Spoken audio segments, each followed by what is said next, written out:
You make a parallel between the Sadr family and the al-Hakim family and their attitudes and what they did during Saddam.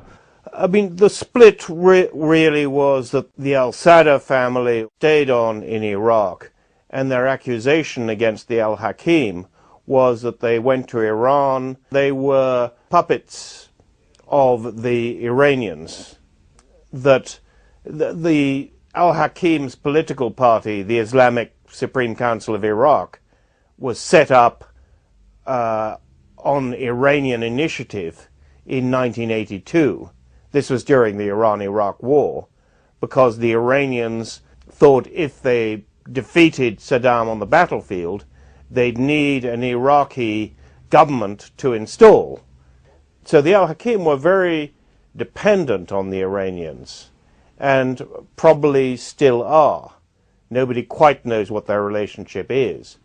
Okay, this leads us to the relationship between the Sadrists and Iran. The spin is that al-Sadr is basically a surrogate of Iranian interests. How do you deconstruct this? The Sadrist family was anti-Iranian, were Iraqi nationalists. And the most important political fact about Muqtada is that he's been anti-occupation from the beginning. The Sadrists don't personally have very good relations with the Iranians, and vice versa. The idea that they're pawns of the Iranians, I think, is not only incorrect, but I think is a really poisonous idea.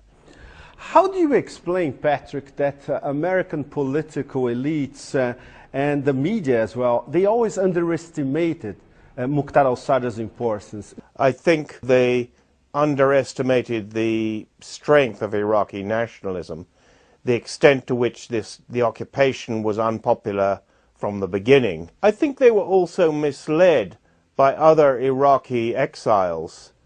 It's been something they did from the beginning. Paul Bremer, the US envoy, viceroy really of Iraq, had two theories about Muqtada. One was to say he was a potential Hitler of great power, and the other thing was to believe that he could be arrested by just sending around a few Iraqi policemen. But of course, as we all know, it didn't happen that way. Immediately they tried to arrest him or arrest his aides. The whole of southern Iraq exploded. Pentagon generals in 2004, they actually wanted to kill Muqtada. Yes, they said either be a prisoner or be killed. And later on in that year, when Muqtada was trying to negotiate with the Iraqi government, the chief government negotiator, the National Security Advisor, Muwaffaq al-Rubai, told me that he was quite convinced that the Americans had tried to kill Muqtada. Do you see the possibility of Muqtada making or breaking the US presidential elections, depending on his next? He could do it. After all, McCain relaunched his political career when he went to Baghdad and endorsed the so-called surge. He went to a market, Sharjah market, in the center of Baghdad, and said that the American people were not learning the truth about Iraq, that things were getting better. He was back 3 or 4 weeks ago in Baghdad when I was there. He didn't go back to the same market because now it's under the control of the Mahdi army. As we get closer to the election, it'll depend on Muqtada, it'll depend on the Iraqi government. I mean, the latest round of fighting in Basra and Baghdad was the result of an attack by the Iraqi government under the Prime Minister, Nouri al-Maliki, suddenly sending 15,000 troops to Basra and trying to eliminate the Mahdi army. They said it was all militias, but actually they only focused on the Mahdi army. If they do that again, there's going to be a lot of fighting. This will not look good in the US. How would you place Muqtada as a crucial political figure in the Middle East, in the big picture, in the next few years? And suppose we have a Democratic president in the US. He'll be forced sort of to sit down and talk directly to Muqtada. Yes, I think so. I mean, when the Americans decided to overthrow Saddam Hussein, two things were inevitable. One, that the Shia in Iraq would take power, because they're 60% of the population. Saddam ran a Sunni regime.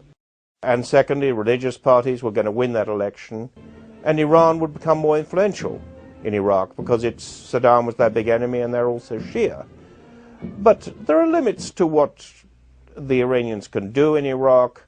So ultimately, I think this war is going to end when the Americans talk to those who have real power, which is Muqtada and the Iranians. I'm sure they will at some stage, but we might have an awful lot of people killed between now and then. Patrick, based on your 5 years of experience, and everything that you lived through during Saddam's era in Iraq, do you realistically see the Americans leaving Iraq for good? I think ultimately they will. My only doubt, and this is what worries a lot of Iraqis, is that there is a growing sort of unspoken condominium, sort of sharing of power between the Americans and the Iranians in Iraq. It sounds strange because they attack each other in public. But, for instance, recently the fighting in Basra was ended when a delegation of Shia from Baghdad went to Qum to talk to to talk to Muqtada and to talk to the head of the Iranian Revolutionary Guard, people who somebody who the Americans regard as have denounced as a terrorist. Iraqi politicians in the government are always trying to encourage the Iranians and the Americans to talk, but to talk in the presence of the Iraqi government. They're always worried that there's going to be a sort of side deal between Iran and America, which would leave them both very strong in Iraq, and Iraq without much independence. And the Sadrists were probably part of the government after the October elections, so the equation will certainly change. Yes, I mean, the Sadrists remain Iraqi nationalists. The U.S. policy has always been contradictory from the beginning, that they want an Iraqi government that somehow will be completely legitimate in the eyes of Iraqis, and at the same time will obey every instruction it ever gets from Washington. And they're a bit surprised when that government is regarded as simply an affront for America. But if you want a legitimate government in Baghdad, then the Sadrists will have to be part of it. Would you say that in numbers they will be able to control parliament? It's a little difficult because you have the Kurdish section of the parliament as well. But I mean, one former Shia minister was saying to me, the Shia are the majority of Iraqis and the majority of the Shia are Sadrists. That's why it's so ludicrous and counter-effective for Nouri al-Maliki and perhaps the Americans to think that they can simply eliminate Muqtada and pretend that the Sadrists don't exist and that they can be politically marginalized.